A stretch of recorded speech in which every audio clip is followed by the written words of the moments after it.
Time to bust out the rotary tiller for this weekend at my uncle's. Hey guys, welcome back or to the channel. This is 803 Garage, and that's a tiller. It's a rototiller. I have no idea how these things work, and I'm going to find out. So I bought this some time ago. I don't know. Obviously, it's not the original engine. You can see that clear as day. Got the air filter off, filled it up with gas. Still got some oil in it. Obviously, the spark plug's off here, and I don't remember what the original owner told me. He said the engine broke on his last one, so he put this engine on. I'm looking at the mechanism. I do have the shield for this, so don't worry. And it's supposed to be a forward and reverse. Again, I do not know what the guy has done to this beast. But basically, feel like that, so it's at a neutral. And I have had this running, so I know neutral works at least.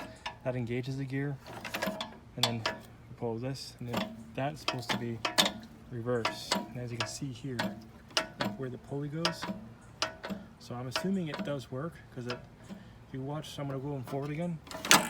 So this would be the forward gear, and this just kind of sits there, all idle like.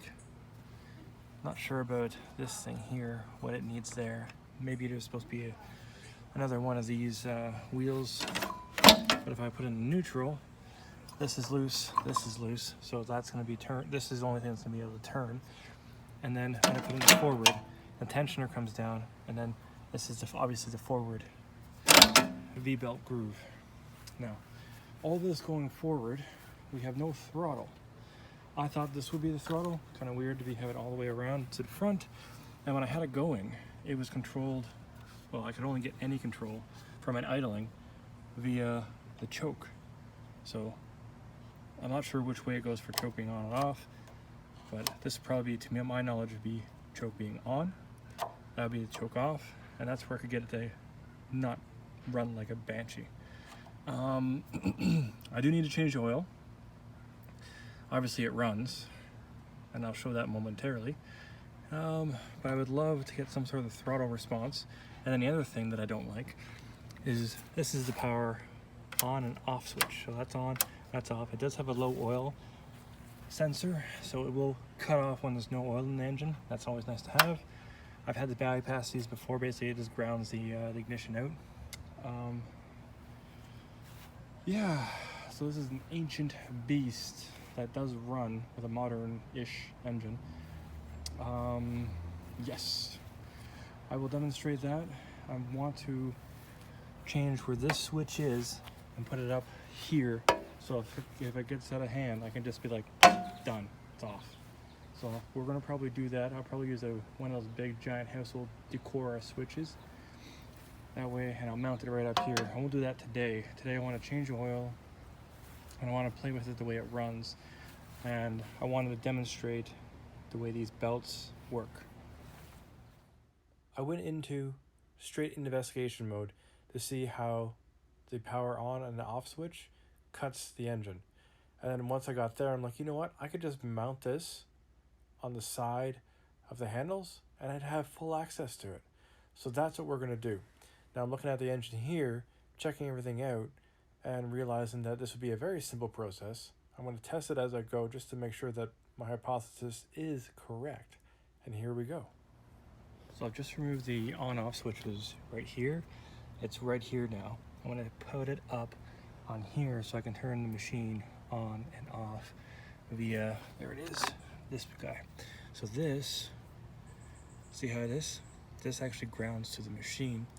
Now I'm not sure how it's going to pass through. Actually, it's not going to need to. I'm going to have a wire come all the way down here and meet up with this. So basically, that's there.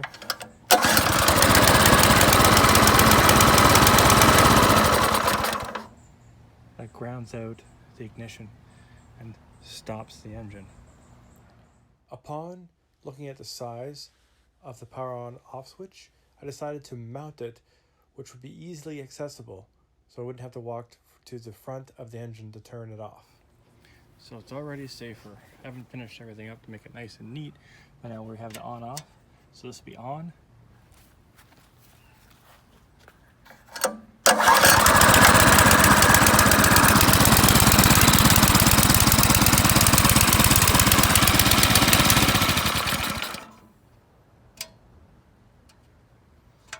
Still have to kind of firm that up a little bit. The metal is very thick. It's meant for thinner stuff. But if I had some, I'll do something with that to firm it up in there. So this is one thing done. Now I just got to make it all nice and permanent. Now we're going to make everything proper and tuck it all away. I will actually run some shielding over top of the kill switch wire, and then I'm also going to do the oil change. So until we come back, listen to some music.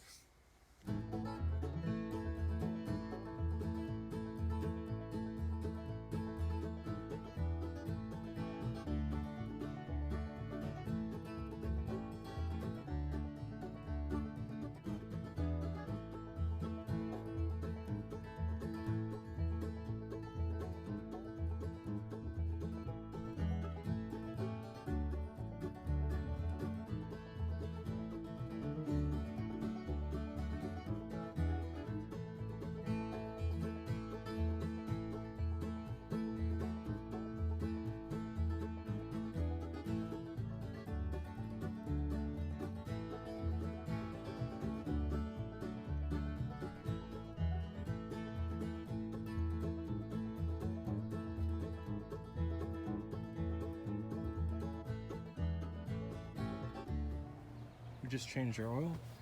Had to use one of these nifty water bottle things. I've done this numerous times in my life where I just cut the tops off and extended one out. Like as in having multiples, so one right after another. In this case, I had to go from the side to dump it in and then tilt this up a little bit so it's all good. That's the old oil, nice and dark. No water or anything in it. Doesn't smell like fuel. Just a little bit of fuel actually, not much. So that's good. Put the air back on. I'm going to leave this open because I do want to demonstrate how it works. And kind of cleaned up this little area here. I am going to put some wire shield on this eventually once I find it. I got tons around here somewhere. But now we're going to start this thing up and see how she performs. I don't have any control over the throttle minus the front of it. I'm going to look into getting a throttle control that will mount up here. I'll do that tomorrow after work and see how far we can get with that. This is where the greenhouse may go, so I'm going to test it out. I'm not going to rip it up. I just wanted to check it out, see what this is.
So thanks for watching, guys.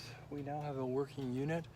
Not so worried about the throttle control anymore. It was pretty tame, actually. Really shocked at that. It's only a 6.5 horse engine anyways. I'd be more worried if it was like an 11 or a 12 or something. But all in all, I'm pretty daggone happy with it. So this will do an amazing job. Lots of work for it this weekend. I am going to check the fluid for the front of this. It's probably some differentials type. All in all, I'm pretty happy.